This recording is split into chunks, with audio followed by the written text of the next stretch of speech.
शिक्षा भने यस्तो रहेछ हेर्नुहोस्, शिक्षालाई अब हामीले जीवनसँग कसरी जोड्न सक्छौँ र गरी खान कसरी बनाउन सक्छौँ भन्ने चाहिँ सबभन्दा ठुलो चिज रहेछ।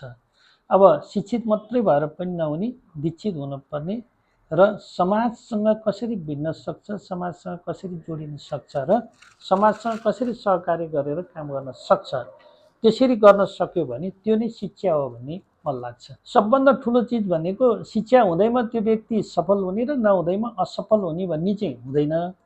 सफल हुनको लागि उसले हरेक दिन आफूलाई कसरी व्यवहारिक रूपमा अगाडि बढाउँछ, कसरी चाहिँ प्र्याक्टिकल अप्रोचबाट अगाडि बढिरहेको हुन्छ, त्यसले नै त्यो व्यक्तिलाई गाइड गर्छ भन्ने लाग्छ।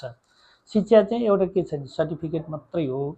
सबभन्दा ठुलो चिज भनेको जीवनको परीक्षासँग मान्छे भिड्न सक्ने र जीवनको परीक्षा लिन सक्ने व्यक्ति नै सबभन्दा ठुलो हुन्छ र त्यो नै शिक्षा हो भन्ने मेरो बुझाइ छ। हरेक स्टेपमा अब शिक्षाले इम्प्याक्ट पाइरहेको हुन्छ। मलाई सबभन्दा ठुलो मलाई सम्झना चाहिँ स्कुल एजुकेसन नै मेरो लागि सबभन्दा ठुलो कुरो हुन्छ। किनभने म धादिङ जिल्ला फुलखर्क गाविस वार्ड नम्बर 5 दाङसीमा जन्मेँ।